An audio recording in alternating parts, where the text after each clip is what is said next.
Hey, what's up, guys? It's Dorian. So, if you can't tell by the title, you can tell by what's on the screen that I'm not using GNOME, which is a shock, I know, and this is even installed on hardware. Bigger shocker, I know, because if you guys watch my videos, you know that I've been using GNOME forever, and that's just what I like. That's what I'm used to. I've been using it for 10 years. One of my patrons, who also you'll see in the comments often, Carl, talked about how he's switched recently to KDE and he's been using that for a while now, full time. So I was like, you know what? It's been a while. I might as well revisit it. So I installed, because I was playing with Antergos, I installed the KDE version of Antergos on a virtual machine. And then I used it for a while. I liked it. I tried to install it on hardware, and I don't recall what the issue was. Oh, right, it was my graphics drivers. Started playing with it, and I was like, you know what? No, I'm going to do Manjaro because Manjaro also has a KDE version, and the NVIDIA Optimus drivers work perfect. So I put Manjaro in a VM, used that. I was like, yeah, this seems legit. So I said, why not? I made a little space on my hard drive and installed KDE Manjaro in a little 15 gigabyte space. Not a lot of room, but just enough to play with it. And it's been refreshing. So, one thing to note is it's not really going to be accurate here. Well, I have a browser open, I'm recording software, but when I boot up in GNOME, I'm typically using between 750 and 800 megabytes of RAM with nothing open. But that also includes some of the extensions that I always had at the top here, some handy things, and the weather I always had in the middle and stuff like that. But still, KDE, I'm using about 620 when I boot up, which is much better.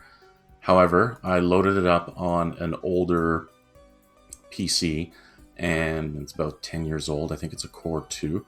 And is it a Core 2? I don't remember. It's not an i series, anyways. So I loaded it up on there, and it had GNOME on it as well. But I found that, yes, it uses less RAM, but it uses more of the CPU for a lot of things. So one thing I'm going to tweak with is you can see it has some transparency here, which is flashing as it's recording. I haven't really set up for recording completely yet, so I don't know why it's flickering. But also there's, transparencies when you're moving, which is also flickering, but you get the idea. It's only flickering on the recording. It's not doing that on my screen. It's something I'm going to look at fixing. It could very well be that it's just these transparency effects that are slowing it down, possibly. I don't know. I'm going to play with it some more.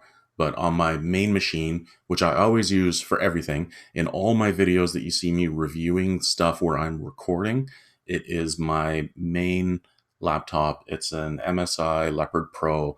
It's an i7 processor, 16 gigs of RAM, has a mechanical 1 terabyte hard drive and an SSD hard drive.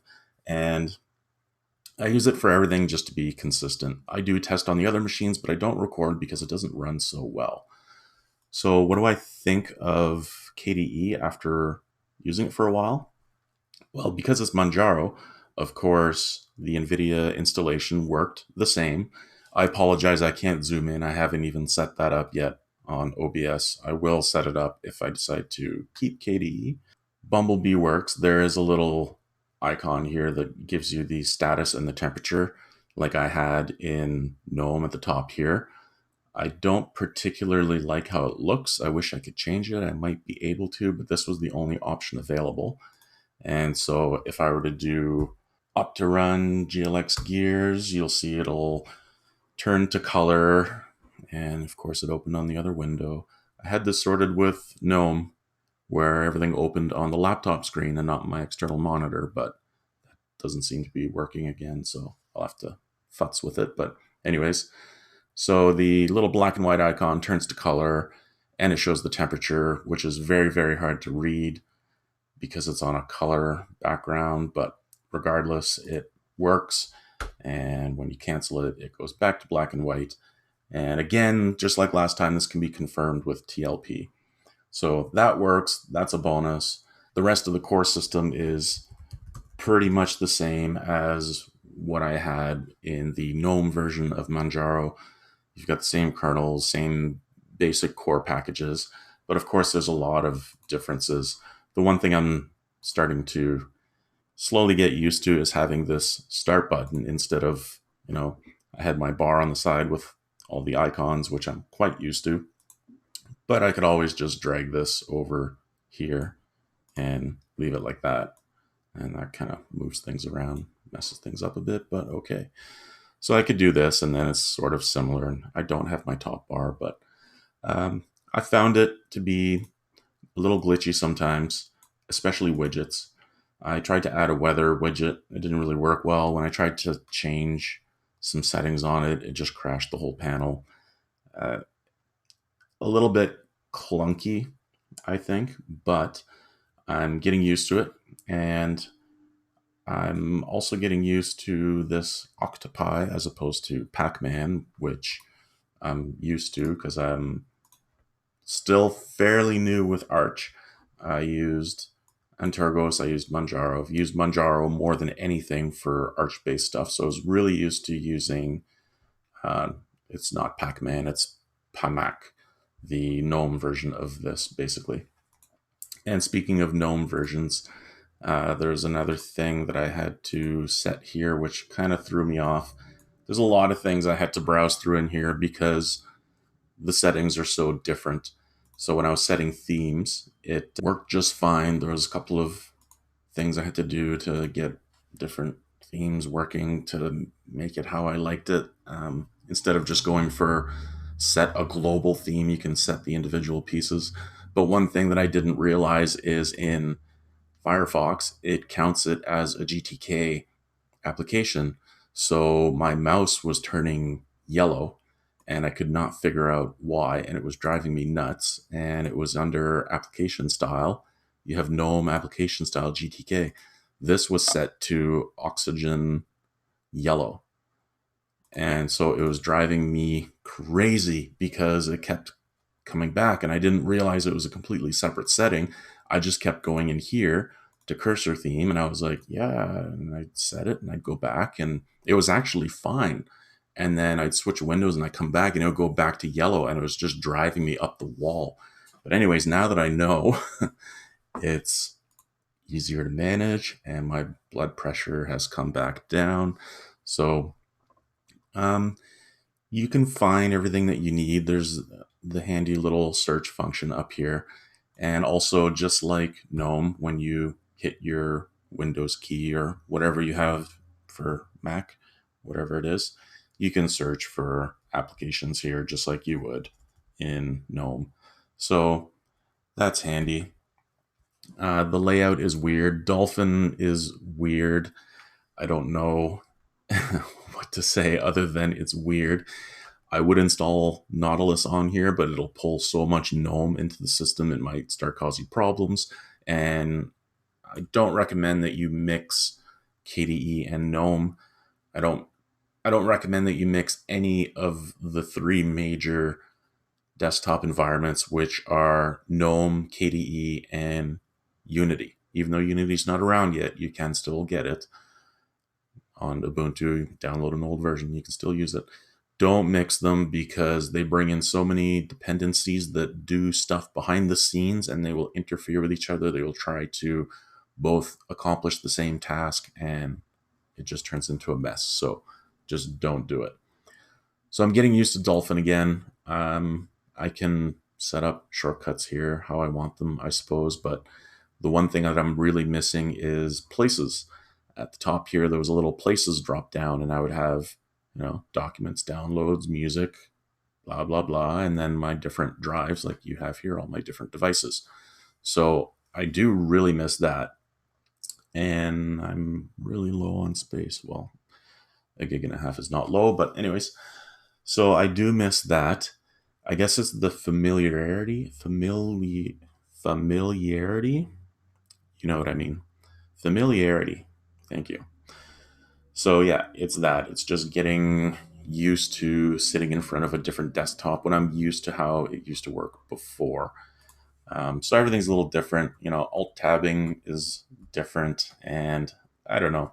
It is fun. I'm actually having fun doing this because I'm trying to now make this my daily driver, I suppose.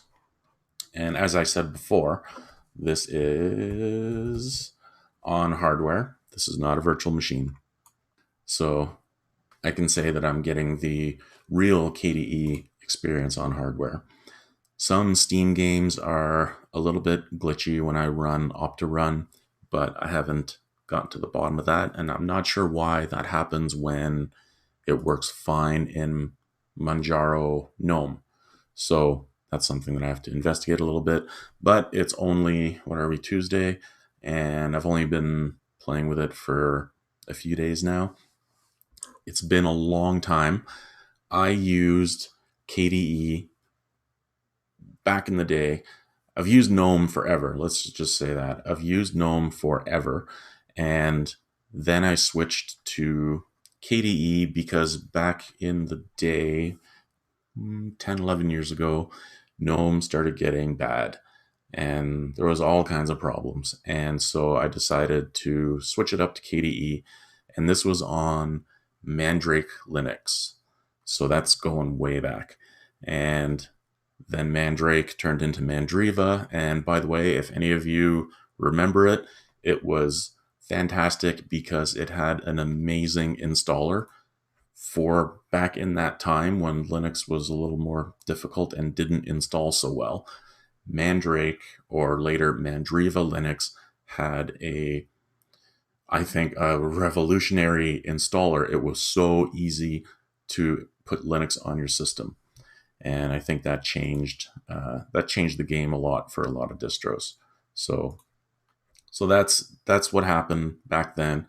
Then I switched to, I don't recall. I went through so many distros, but I ended up going back to GNOME. And then with GNOME 3 Shell, it was so much better.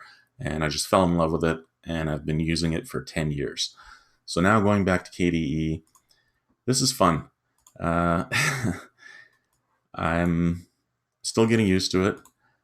I'm not 100% sure that I'm going to switch. So basically right now, all I'm doing is using this every day for as long as I can. I've even installed KDE Live. So after I'm done recording this video, I'm going to edit it in here. And yeah, I think this could work for me. And only time will tell. So what do I think of KDE? To be determined. um, too early to tell. Too early to tell. I miss my extensions. I miss some of the things that I had.